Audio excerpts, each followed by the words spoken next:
a minute. First of all, let's get some very clear. Just because I speak on something does not mean it's me. You do not put my name to that because you know I'm the first one to say close your legs, period.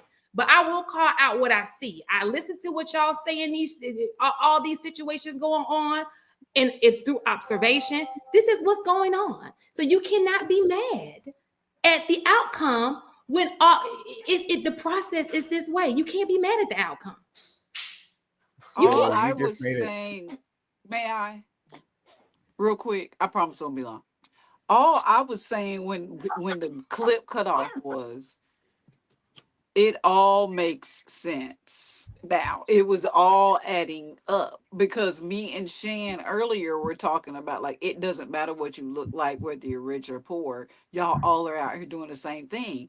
So when Kurt Franklin was like, a lot of the times men's first shot at monogamy is marriage. Oh, we was like, oh, okay, that's why that they out here. It's like that out here. So we agree. We know and we've taken account of it in our lives, but we never said. I don't even think Shan even said that she thought she was special. We just saying that the wrong types of women, or that women could go into every relationship monogamous. Y'all usually are not sharing a woman if you've gotten close to her. So obviously that make y'all the bad guys. So I mean, hey, do what y'all do, but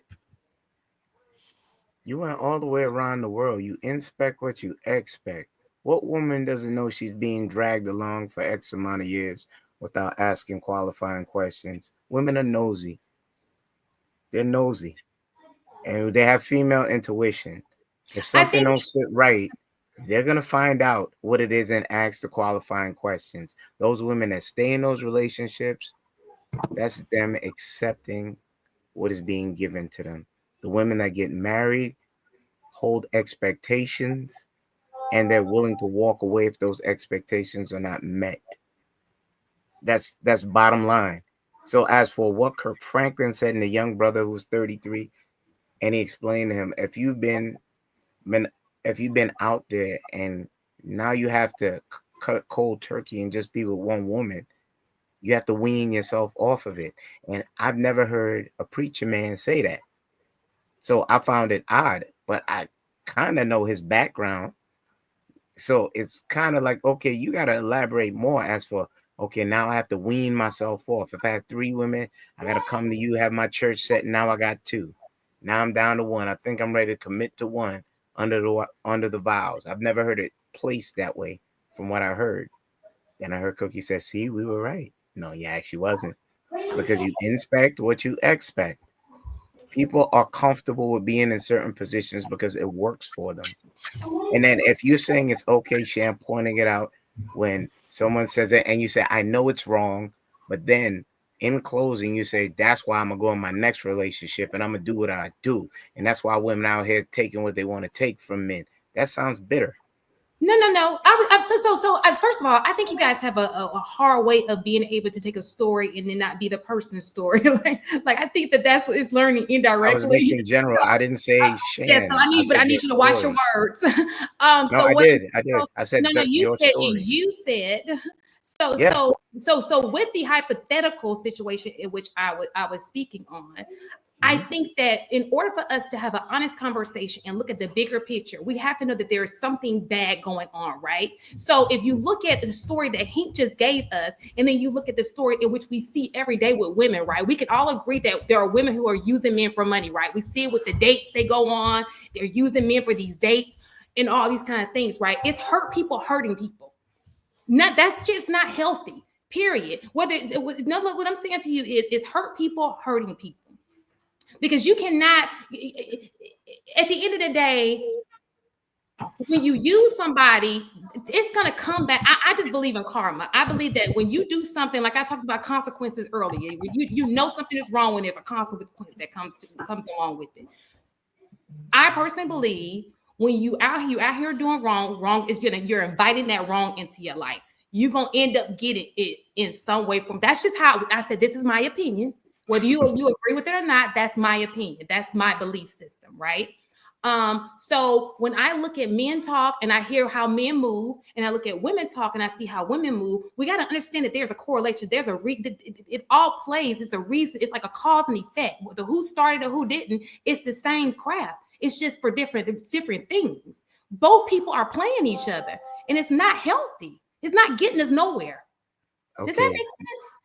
And my point was that women are in relationships thinking that they're being monogamous. If in fact, hypothetically, what Kurt Franklin was saying was that when men out here doing what he said they doing until they get married, then we're just sitting around being cheated on and hoping to get picked for marriage. It was a joke, but in reality, if that is in fact the dynamic, women are literally out here just hoping to get picked and she getting cheated on in the process. But I mean, it was a joke, bro. And I want to make it very clear. I'm not giving women a pass. Like, I think the woman is in the Lululemon for her to sit there. If she's asking a question, the man is telling you, I think women need to stop dissecting it, trying to think you're going to change his mind. Take his word for what it is, ask the right questions in the beginning and walk away. Like, it is her fault. I'm not taking the fault off of her. It's definitely her fault. More than it's anybody else's fault. So I want to say this. There are people who have never really been hurt and never been used, but yet they see and hear the experiences of other people and they internalize that, and therefore they move in a particular type of manner because they don't want to experience or go through what her homegirl went through or what Sarah went through or what Lisa went through. And mind you, she's not interested in the type of people that Lisa, and all these other women are into, right? The type of men that she's interested in are not the same type of men that these other women is. And women talk and they badmouth and stuff like that. They internalize that and project that. And now a lot of women are, well, I'm gonna do this so this doesn't happen to me. And sort of there are people who are unfortunately living vicariously and acting in a particular type of way because they don't want to fall in. They don't want to experience the shortcomings of could something happen, might happen, and they're already poisoning the well of their potential or future relationships because they're internalizing someone else's bad experience. We have to be honest. They're self-sabotaging. That we see that all the time in the community. I think that right now is running extremely rapid, where people are literally self-sabotaging the best thing that they could have, out of fear of what somebody else went through and they never even experienced, which to me makes no sense. But again, that goes back to our conversation earlier of a person being able to take in knowledge and apply it in their own life to maneuver to get the very thing that they want out of life in it. You learn life from the living. It's a very simple concept. Now, to address what Kurt Franklin said, and I'm not sure how recent this interview was, but I almost want to say that he took that saying or thought process from another preacher. So I saw a interview with, I forget the preacher's name, but he was on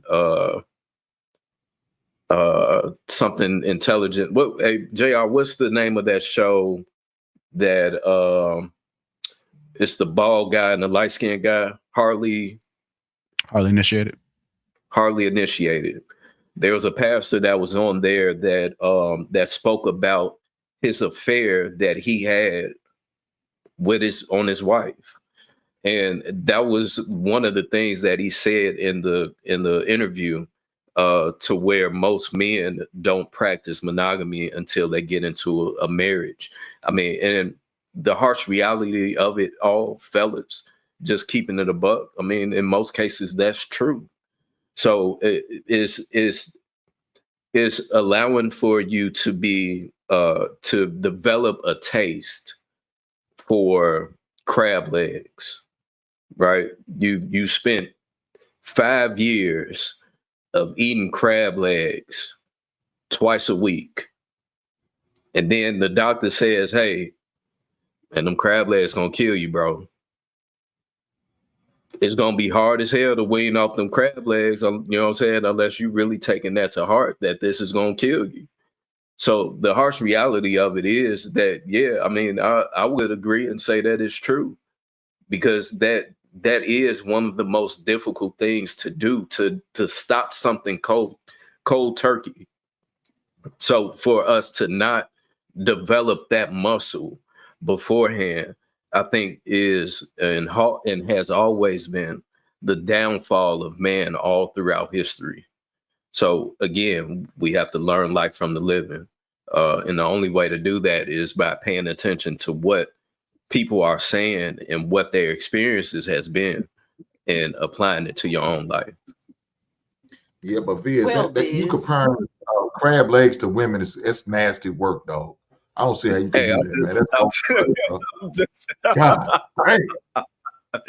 I'm just using the first thing that came to mind. Eating though, like if you are like an unhealthy eater and you overeat, obesity, you know what I'm saying? If you overeat, indulge in something that you really, really want, it's hard to let that go. He's talking about you though. He's talking about eating. I'm trying to be fine, and it's just so hard. Hey, crab legs good if it's done right. Damn. Eat some more pineapple.